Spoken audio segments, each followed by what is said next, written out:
કાજલ બુલેટિનમાં આપનું સ્વાગત છે। હું છું અજીઝ ઝુપેલવાલા। સમાચારમાં વાત કરીએ તો દિલ્હીના મુખ્યમંત્રી અરવિંદ કેજરીવાલની દિલ્હી લીકર પોલિસી કેસમાં ધરપકડ કરવામાં આવી હતી અને તેઓ છેલ્લા 40 દિવસથી તિહાડ જેલમાં બંધ હતા। આજે બપોરે સુપ્રીમ કોર્ટે તેઓને 1 જૂન સુધી વચગાળાના જામીન ઉપર મુક્ત કરાતા વડોદરા શહેર આમ આદમી પાર્ટી દ્વારા વડોદરા શહેરના રાવપુરા ઉષા કિરણ બિલ્ડિંગ પાસે આમ આદમી પાર્ટીના કાર્યકર્તાઓ દ્વારા સૂત્રોચ્ચાર સાથે ફટાકડા ફોડી અને મીઠાઈ ખવડાવી જશ્ન મનાવ્યો હતો।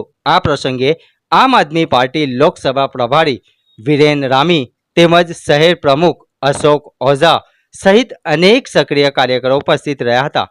રિપોર્ટ સાદિક કાજલવાલા। केजरीवाल जेल के ताले टूट गए, केजरीवाल छूट गए, जेल के ताले टूट गए, केजरीवाल छूट गए।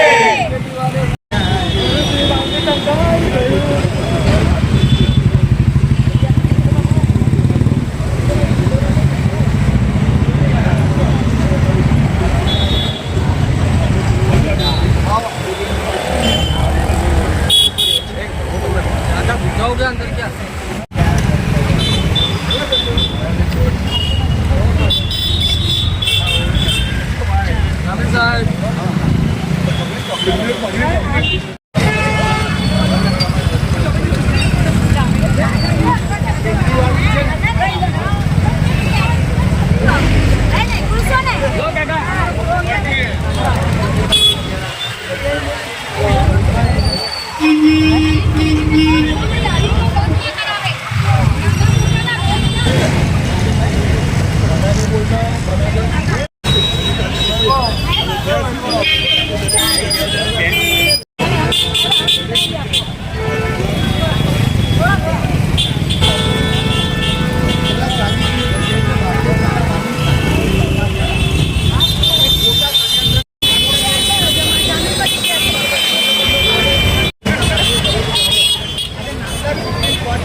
ભારતીય જનતા પાર્ટીની તાનાશાહી સરકાર દ્વારા છેલ્લા 40 દિવસથી જે રીતે દિલ્હીના યશસ્વી મુખ્યમંત્રી માન્ય શ્રી કેજરીવાલજીની ધરપકડ કરી ખોટી રીતે કરવામાં આવી હતી અને આજે નામદાર સુપ્રીમ કોર્ટ દ્વારા જે રીતે એમને જામીન આપવામાં આવ્યા છે, આજે સમગ્ર દેશની અંદર આમ આદમી પાર્ટીના તમામ કાર્યકર્તાઓમાં ખૂબ ખુશીનો માહોલ છે। આજે વડોદરા શહેર તમે જોઈ શકો છો કે આમ આદમી પાર્ટીના શહેરના અને પ્રદેશના તમામ પદાધિકારીઓ આજે ઉપસ્થિત રહી એકબીજાને મીઠું મોઢું કરાવી અને આ જશ્નનો ઉજવ છે। અને અમે કહેવા માંગીએ છીએ કે જ્યાં સુધી સત્ય હેરાન થાય છે, પરેશાન થાય છે, પરંતુ એનો કદી એ નથી બનતો અને આજે વિજય થયો છે। અમે ખૂબ ખૂબ શુભકામના આપીએ છીએ। આગામી દિવસોની અંદર આમ આદમી પાર્ટી એ સમગ્ર હિન્દુસ્તાનની અંદર ખૂબ સારો પ્રચાર કરશે।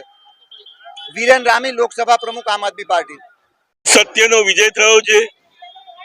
આજે જે આપણું સંવિધાન છે એને ખરેખર બતાવી દીધું છે કે જ્યાં સત્ય છે એની સાથે જ સરકાર જે બી આજ અમારી પર જે વિરોધ કરી રહી હતી તેને સુપ્રીમ કોર્ટે સત્યનો ન્યાય આપ્યો છે। આજે ભારત દેશની અંદર લોકો જે કહે છે કે સુપ્રીમ કોર્ટમાં જે બી ભગવાનના ત્યાં જેમ દેર છે પણ અંધેર નથી, એ જ રીતે આજે ભાજપ સરકારને જે ચબડાટ પડી છે તેનાથી આજે એ લોકો એકદમ આક્રોશમાં આવી ગયા છે। એ સીધો એક હિસાબ છે કે આમ આદમી પાર્ટી અથવા ઇન્ડિયા ગઠબંધનને કેવી રીતે ખતમ કરવા માટે જે ચાલી રહ્યા હતા તે સ્પષ્ટ આજે સુપ્રીમ કોર્ટમાં દેખાઈ આવ્યું છે કેજરીવાલજીએ આજે આમ આદમી પાર્ટીએ કોઈ પણ જાતની જામીન નથી માંગી, તો બી સુપ્રીમ કોર્ટના જજને જે દેખાઈ આવતા તેમને સામેથી જામીન આપી છે અને એવો વચન આપ્યું છે કે એકાદ વીકમાં આ કેસનો ખુલાસો કરી આપશે. ભલે અમને 2 તારીખ સુધીની જમાનત મળી છે, પણ સુપ્રીમ કોર્ટે એવી ચોખવટ કરી છે કે તે પહેલા કેસ પૂરો થઈ જશે. अशोक ओझा, आम आदमी पार्टी, वडोदरा शहर. इस वीडियो को लाइक करें, हमारे चैनल को सब्सक्राइब कर बेल आइकन जरूर प्रेस करें